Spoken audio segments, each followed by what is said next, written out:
Hello बच्चों, let's read the question. Write the sum of real roots of equation x square plus mod of x minus 6 is equals to 0. So let's say the key concept. So the key concept is basically we know that जो mod of x होता है, mod of x की value is equal to minus x होती है for जब x की value 0 से छोटी होती है, एंड mod ऑफ x की वैल्यू क्या होती है, प्लस ऑफ x होती है फॉर x की वैल्यू अगर 0 से बड़ी वैल्यूज है. तो ये सीन होता है. Okay, now let's say in the given question हमें क्या दिया गया. केस नंबर फर्स्ट लेते हैं. केस फर्स्ट में हम मान के चलते हैं जो x की वैल्यू है वो 0 से बड़ी है, that is mod of x जो है वो प्लस में x लिखेंगे. तो हम इस क्वेश्चन को लिखते हैं x square plus x minus 6 equal to 0. और इसको अगर हम सॉल्व कर लें तो एक्स स्क्वायर प्लस हमें क्या है, मल्टीप्लाई करने पे 6 लाना है और माइनस करने पे 1 लाना है. तो हम क्या लिख सकते हैं, 3 2 that is 3 minus 2.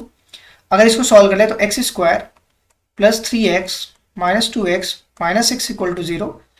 And x यहाँ से कॉमन लेते तो x प्लस 3 बचेगा, यहाँ से माइनस 2 कॉमन लेंगे तो x प्लस 3 बचेगा is equal to 0.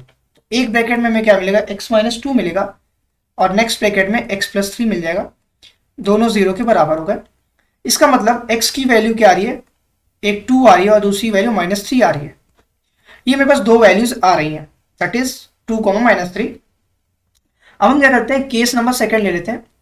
Case second. अब केस सेकंड में हमें क्या करना है, हम केस सेकंड के लिए बेसिकली क्या करेंगे, x की वैल्यू यहां पर लेस देन 0 लेंगे, that is mod of x जो होगा वो माइनस ऑफ x हो जाएगा. अब हम वैल्यू सुपुट कर सकते हैं x square minus x minus 6 equal to 0.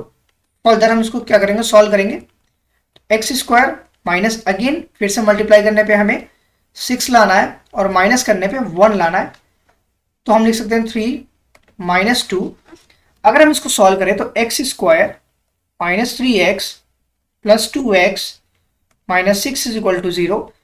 और यहाँ से x कॉमन लेते हैं तो x माइनस 3, फिर यहाँ से 2 कॉमन लेते हैं तो x minus 3 is equal to 0. तो एक ब्रैकेट में क्या बचा, x प्लस 2 और दूसरे में क्या मिला, x minus 3 is equal to 0. इसका मतलब जो x की रिक्वायर्ड वैल्यू आ रही है वो क्या आ रही है, x is equal to minus 2, 3. ये मेरे पास रिक्वायर्ड वैल्यू x को आ गई. तो हम क्या करते हैं, सम ऑफ रियल रूट्स लिखना है.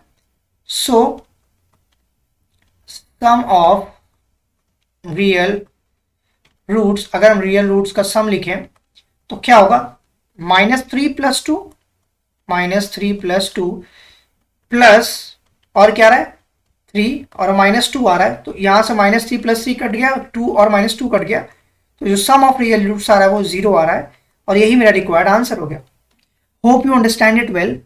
Best of luck. Thank you.